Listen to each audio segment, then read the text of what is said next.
بسم اللہ الرحمن الرحیم۔ السلام علیکم ورحمۃ اللہ وبرکاتہ۔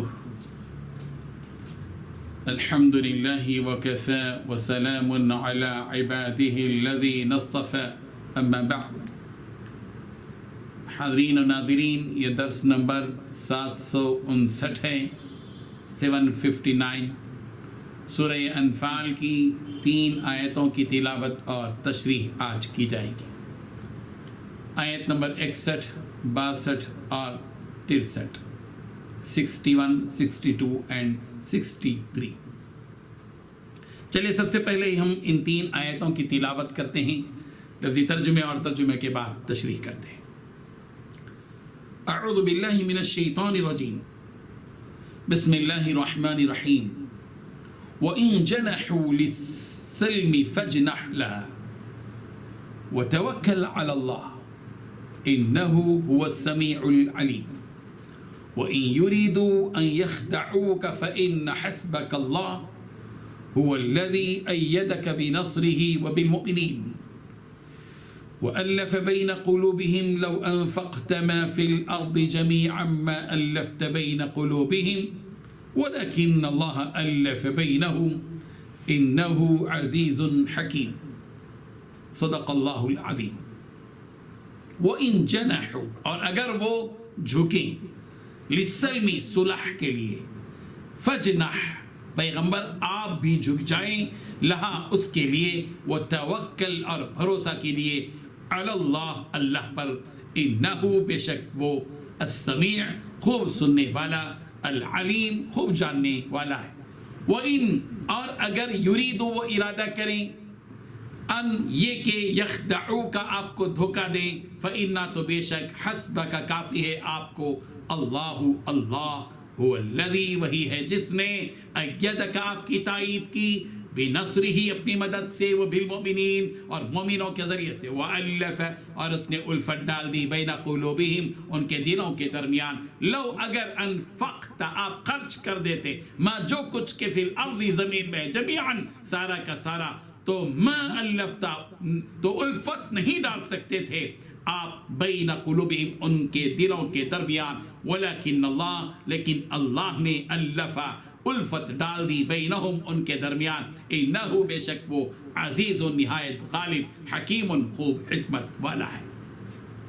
ترجمہ یوں ہے، اور اگر یہ لوگ صلح کی طرف مائل ہوں تو تم بھی اس کی طرف مائل ہو جاؤ، اور اللہ پر بھروسہ رکھو، کچھ شک نہیں کہ وہ سب کچھ سنتا اور جانتا ہے۔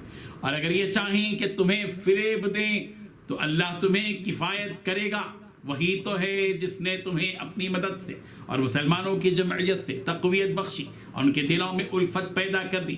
اگر تم دنیا بھر کی دولت خرچ کرتے تب بھی ان کے دلوں میں الفت پیدا نہ کر سکتے، مگر اللہ ہی نے ان میں الفت ڈال دی، بے شک وہ زبردست حکمت والا ہے۔ ان 3 آیتوں میں 9 باتیں بتائی گئی ہیں۔ پہلی بات، اور اگر وہ لوگ صلح کی طرف جھکیں تو تم بھی اس کی طرف جھک جاؤ۔ دوسری بات، اور اللہ پر بھروسہ رکھو۔ تیسری بات، یقین رکھو وہی ہے جو ہر بات سنتا اور سب کچھ جانتا ہے۔ نمبر 4، اگر وہ تمہیں دھوکہ دینے کا ارادہ کریں گے تو اللہ تمہارے لیے کافی ہے۔ پانچویں بات، وہی تو ہے جس نے اپنی مدد کے ذریعے اور مومنوں کے ذریعے تمہارے ہاتھ مضبوط کیے۔ نمبر 6، اور ان کے دلوں میں ایک دوسرے کی الفت پیدا کر دی۔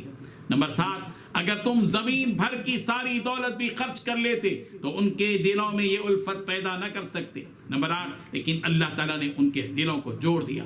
نمبر 9، وہ یقیناً اقتدار کا بھی مالک ہے اور حکمت کا بھی مالک ہے۔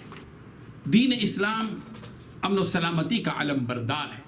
اسلام اپنے ماننے والوں کو یہی تعلیم دیتا ہے کہ دوسروں کو ہرگز نقصان نہ پہنچائیں۔ حضرت عبادہ بن صامت رضی اللہ عنہ سے روایت ہے، نبی کریم حضرت محمد رسول اللہ صلی اللہ علیہ وسلم نے ارشاد فرمایا، لا ضرر ولا ضرار، کہ کسی کو بھی نقصان نہیں پہنچایا جائے گا، نہ ہی ابتداءً نہ ہی مقابلتاً۔ تاریخ اسلام کا مطالعہ کرنے والے جانتے ہیں کہ رسول رحمت صلی اللہ علیہ وسلم نے پہلے جنگ کی طرف قدم نہیں اٹھایا، پہلے تو دعوت دی گئی۔ جنگ آخری مرحلہ ہوتا ہے، دشمن سے سلوک کا، جبکہ اس سے پہلے کئی مراحل گزرتے ہیں۔ پہلے دعوت دی جاتی ہے، اصلاح کی فکر کی جاتی ہے، ذکر و موعظت سے کام لیا جاتا ہے، مخالفت پر صبر کیا جاتا ہے، اذیتیں برداشت کی جاتی ہیں۔ نبی کریم حضرت محمد رسول اللہ صلی اللہ علیہ وسلم نے مکہ مکرمہ کے 13 سال صبر و تحمل اعراض ہی میں گزارے، اور دشمنوں کے ساتھ جنگ کرنے میں نبی کریم صلی اللہ علیہ وسلم نے کوئی پہل نہیں کی۔ جب دشمن نے جنگ کی پوری تیاری کر لی، جیسا کہ آپ جانتے ہیں کہ جنگ تبوک میں جو ہوا، جنگ بدر میں جو ہوا کہ ابو جہل نے پوری تیاری کے ساتھ مدینہ منورہ کی طرف، بدر کی طرف اپنے لشکر کو رواں دواں کیا۔ جنگ اسلام میں اقدامی طور پر نہیں، دفاعی طور پر ہوئی۔ اسلام تو پہلے امن کی تعلیم دیتا ہے۔ اسلام فتنہ، فساد، ایذا رسانی، ظلم و بربری سے بالکل پاک مذہب ہے۔ جب کوئی صلح پر آمادہ ہو تو حکم یہی ہے کہ اس سے صلح کی زبان ہی میں بات کی جائے۔ کبھی ایسا نہیں ہوا کہ رسول رحمت صلی اللہ علیہ وسلم سے امن کی بات کی گئی اور آپ نے جنگ کی بات چھیڑ دی، ایسا نہیں ہوا۔ تاریخ اسلام اٹھا کر آپ دیکھ لیں، نبی کریم صلی اللہ علیہ وسلم نے ہمیشہ عدل و انصاف، رواداری اور مروت، ہمدردی و محبت اور امن و سلامتی ہی کا پیغام دیا۔ اس آیت میں رسول رحمت صلی اللہ علیہ وسلم سے کہا جا رہا ہے کہ وَإِن جَنَحُوا لِلسَّلْمِ فَجْنَحْ لَهَا، اگر دشمن صلح کی طرف جھک جائیں تو پیغمبر آپ بھی صلح کی طرف جھک جائیے، یعنی اگر دشمن صلح پر آمادہ ہو تو آپ بھی صلح پر آمادہ ہو جائیے، اس لیے کہ اسلام کا مقصد جنگ نہیں ہے۔ اگر صلح سے کام چلتا ہے تو صلح کر لیا جائے۔ ظاہر ہے کہ صلح کے نتیجے میں ایک ملک سے دوسرے ملک اور ایک علاقے سے دوسرے علاقے کی طرف لوگوں کا آنا جانا رہے گا۔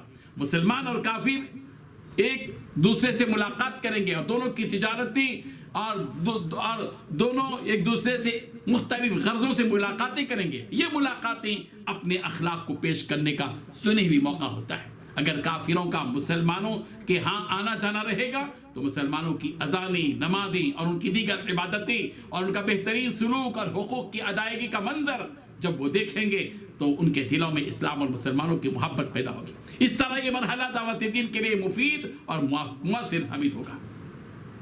بعض مفسرین نے اس سے یہ نکتہ بھی بیان کیا ہے کہ اس آیت میں اس طرح بھی اشارہ ہے کہ مسلمان خود سے صلح کی پیشکش نہ کرے۔ اگر کافروں کی طرف سے صلح کی پیشکش ہوتی ہے تو صلح کر لیں۔ بعض خاص صورتوں میں مصلحتوں کے پیش نظر صلح کی پیشکش کی گنجائش بھی ہے۔ صلح سے متعلق اس حکم کے بعد نبی کریم صلی اللہ علیہ وسلم کو حکم دیا جا رہا ہے، پیغمبر وتوکل علی اللہ انہ هو السمیع العلیم، آپ اللہ پر بھروسہ رکھیے، بے شک وہ سننے والا، جاننے والا ہے۔ رسول رحمت صلی اللہ علیہ وسلم کو قرآن مجید میں متعدد بار توکل کا حکم دیا گیا۔ سورہ آل عمران کی آیت نمبر 159 میں یوں ہے فَإِذَا عَزَمْتَ فَتَوَكَّلْ عَلَى اللَّهِ إِنَّ اللَّهَ يُحِبُّ الْمُتَوَكِّلِينَ، پیغمبر جب آپ رائے پختہ کر کے کسی بات کا عزم کر لیں تو اللہ پر بھروسہ رکھیے، یقیناً اللہ توکل کرنے والوں سے محبت کرتا ہے۔ سورہ نساء کی آیت نمبر 81 میں کہا گیا وَتَوَكَّلْ عَلَى اللَّهِ وَكَفَى بِاللَّهِ وَكِيلًا، اور اللہ پر بھروسہ رکھیے اور اللہ آپ کی حمایت کے لیے بالکل کافی ہے۔ رسول رحمت صلی اللہ علیہ وسلم سے اس کے بعد یہ بات کہی جا رہی ہے کہ وَإِن يُرِيدُوا خِيَانَتَكَ فَإِنَّ حَسْبَكَ اللَّهُ، اگر وہ لوگ آپ کو دھوکہ دینے کا ذریعہ بنائیں تو اللہ تعالیٰ آپ کی مدد کے لیے کافی ہے۔